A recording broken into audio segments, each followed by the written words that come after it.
Dan namimah ini diterjemahkan dalam bahasa kita dengan adu domba. Apa sebabnya dinamakan dengan adu domba?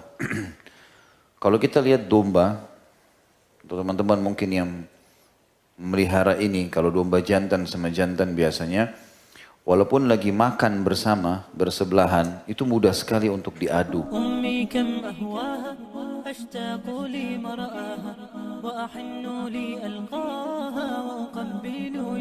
Sedikit saja dielus bagian depan tanduknya, dihadapkan matanya, bisa berantem. Dan umumnya domba-domba yang sudah berkelahi seperti ini, itu bisa terus-menerus berkelahi setiap saat kalau ketemu. Gara-gara satu kali saja diadu. Maka mungkin sebabnya dikatakan dalam bahasa kita adu domba karena itu. Ya.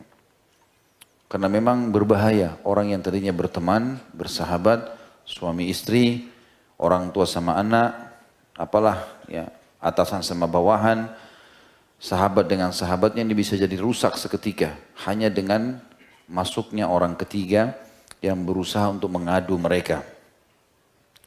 Kalau dalam bahasa Arab, namimah. Dan namimah ini definisinya kita sebutkan dalam surah Al-Quran, salah satu ayat Al-Quran menjelaskan kepada kita dalam surah Al-Qalam. Dimulai dari ayat 10. Allah berfirman, A'udzu billahi minasyaitonir rajim wa la tuti' kulla hallafim mahin. Jangan pernah kalian mengikuti setiap orang yang banyak bersumpah lagi hina. Kata para ulama, ciri utamanya pengadu domba ini mudah bersumpah. Kalau orang jujur, amanah, orangnya baik, dia nggak butuh sumpah. Dia hanya sumpah kalau betul-betul darurat sekali. Kalau tidak darurat, dia tidak akan bersumpah. Maka ini cirinya. Dalam surah Al-Qalam, surah nomor 68 ini, Allah menyebutkan di ayat 10-nya tadi. Jangan pernah kalian mengikuti orang-orang yang banyak bersumpah, lagi hina. Maknanya apa? Orang kalau sering bersumpah, dia akan terhina.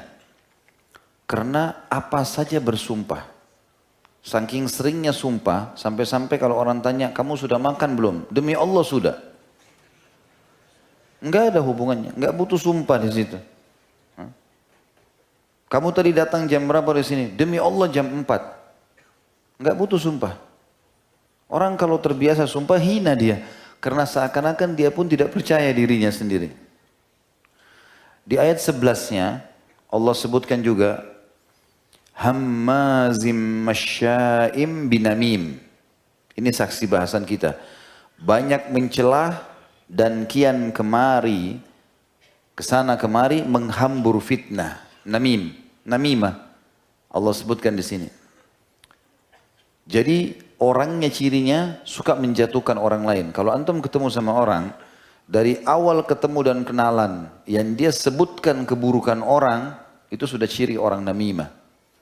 Jangan dijadikan sahabat. Contoh, baru kenalan, baru ketemu, kalau laki-laki cerita tentang keburukan istrinya misalnya. Cerita tentang keburukan atasannya, cerita tentang keburukan kotanya, keburukan keluarganya. Ya. Atau mungkin akhwat kita ketemu, begitu ketemu, baru kenalan, sudah semua kejelekan suaminya disebutin, keluarganya disebutin. Ini contohnya, cirinya ini. Ini berarti orang namimah. Allah mengatakan banyak mencelah. Semuanya orang salah di mata dia. Buruk semua, semuanya kurang. Dan kesana kemari menghambur fitnah. Dia tidak sadar sebenarnya dia sedang menghambur fitnah dengan cara seperti itu. Jadi dari dua ayat ini ulama mengambil definisi namimah. Yang tadi kalau bahasa Indonesia adu domba ya. Kalau dalam bahasa Arab dia selalu bersumpah dan juga hina. Serta banyak mencelah dan kesana sini menyebarkan fitnah. Di ayat selanjutnya ayat 12 kita lengkapkan bahasan kita.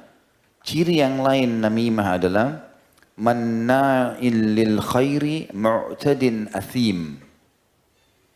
Banyak menghalangi perbuatan baik dan melampaui batas dalam berbuat dosa. Setiap orang mau berbuat baik, saya mau ke sana, nggak usah. Saya mau buat ini, nggak usah. Dihadang semua orang. Selalu dia halangi. Kalau antum ketemu seorang seperti ini, ciri namimah ini. Syaitan manusia. Karena kita kalau mau buat baik, jangan. Nggak usah. Begini, begitu. Supaya orang tidak lakukan. Dan dia banyak berbuat dosa. Di ayat 13, Utullim ba'da dhalika zanin. Atau zanim. Maaf. Utullim ba'da dhalika zanim. Dan dia kaku, kasar, selain daripada itu terkenal kejahatannya. Jadi kalau ngomong itu kasar. Sering mengucapkan kata-kata yang kotor kalau kita. Tidak santun, tidak sopan. Nunjuk-nunjuk kalau bicara atau apalah. Maka ayat-ayat ini yang menjelaskan kepada kita. Ya. Sebagian ulama mengatakan ini adalah cirinya namimah. Begitu pula dijelaskan dalam surah lain.